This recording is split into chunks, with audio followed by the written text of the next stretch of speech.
नमस्कार दोस्तों, मैं सनी शर्मा फिर से हाजिर हूँ अपने चैनल सनी नाथ पे स्वागत करता हूँ सभी भाइयों का। आज मैं फिर से हाजिर हूँ कि नई जानकारी के साथ दुर्गा माता की सवारी सपने में क्यों आती है और काली दुर्गा की चौकी एक्चुअल में ये क्या होती है, कब आती है, किस प्रकार से आती है और कब ये आपको आदेश होता है और सपने में बार बार खुद पे चौकी क्यों आती हुई दिखाई देती है, क्या रीज़न होता है। सर्वप्रथम निवेदन रहता है, चैनल पर फर्स्ट टाइम विजिट हो चैनल को जरूर सब्सक्राइब करें, बेल आइकन पे क्लिक करें और लाइव चैट में आप लोग मेरे साथ फ्री में बात कर सकते हो। गुरु गोरखनाथ नामक मेरा चैनल, उस चैनल को जरूर सब्सक्राइब करें, लिंक जो है वो डिस्क्रिप्शन बॉक्स में मेंशन है। आप बात करते हैं कि अगर ऐसा सपना आपको दिखाई देता तो उसका क्या अर्थ होता है। देखो, हर एक व्यक्ति का सपना जो सेम नहीं होता है, हर एक व्यक्ति के साथ मैचिंग नहीं होती है, लेकिन वचन एवं देवता की सिद्धि सेम तरह से कार्य करती है। हवन का जो तरीका होता है वो सब सेम होते हैं, उसमें कुछ चेंजेस होते हैं और अगर कोई चीज़ चलानी है तो वो भी सेम तरीके से चलती है। अब बात करते हैं ऐसे सपने किन लोगों को आते हैं या माताओं को। ऐसे देखो, ये 99% जो प्रश्न है ये स्त्रियों का और पुरुषों का, ठीक है ना। इसमें स्त्रियां ज़्यादा है, पुरुषों की जो क्वांटिटी है वो कम है, क्योंकि पुरुष जो ज़्यादा जपते हैं, जिस प्रकार से व्यक्ति का स्वभाव होता है, उसका शरीर है, उसी प्रकार से उसको सिद्धि मिलती है। जैसे कि लेडीज़ अगर किसी देवता की भी पूजा करती है तो भी देवी की ही कृपा उनके ऊपर होती है। अगर मान लो कोई किसी स्त्री का झुकाव गोगा जहरवीर महाराज की तरफ है, गुरु गोरखनाथ की तरफ है, तब भी माता काली का ही सिस्टम उनको प्राप्त होना है। अगर इन्हें केस कोई व्यक्ति अगर माता को पूजा करता है तो हो सकता है उनके ऊपर माता के अलावा माता भी खेल जाएगी, उनके ऊपर माता के अलावा जो है वो देवता भी आने के चांसेस होते हैं।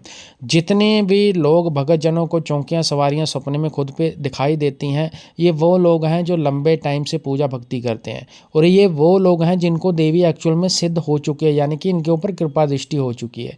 किसी व्यक्ति पे किसी प्रकार का अगर बंधन आ जाए तो फिर सपने तक ही लिमिटेड रहता है।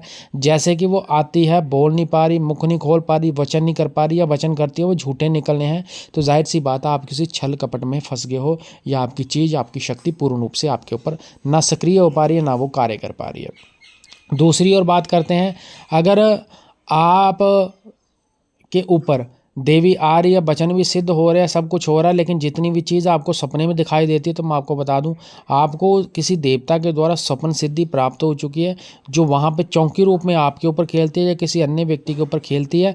आपने जो कमांड रखी है, आपने जो वचन करा है, जो आपने कोई चीज़ के बारे में पूछा है, तो उसी प्रकार से आपको उसका जो है वो उत्तर दे के जा रही है, यानी कि किसी व्यक्ति के वो पूछा ही आपको दे के जा रही है। जैसे किसी के मन में प्रश्न होता है कि मेरे घर में क्या दिक्कत है, मेरे माँ बाप क्यों बीमार रहते हैं, कोई भी प्रश्न हो सकता है। और जब आपको स्वप्न सिद्धि मिल जाती है तो इस सिद्धि का एक बेनिफिट भगत को ये रहता है कि इस सिद्धि में आपको किसी व्यक्ति से प्रश्न पूछने की आवश्यकता नहीं पड़ती है, यानी कि अच्छा बुरा जो भी होने वाला होता है उसके सारे संकेत आपको सपनों के माध्यम से पहले ही होने शुरू हो जाते हैं। अब इस कंडीशन में आपने गुरु बना रखा नहीं बना रखा, यहाँ पे आपका जो कर्म है, आपने जो कमाया है, उसी प्रकार से आपको जो है उसका हिस्सा मिलता है, यानी कि आप कितना अच्छा कर रहे हो, कितना बुरा कर रहे हो, उसी प्रकार से आपको फल मिलता है। तो कर्म अच्छा होना चाहिए और जो ज्ञान पट्टा ज्ञान देने वाला अच्छा होना चाहिए। कोई भी साधना मेरे सानिध्य में करनी है, साधना के अनुसार ही भोग प्रसाद रहता है।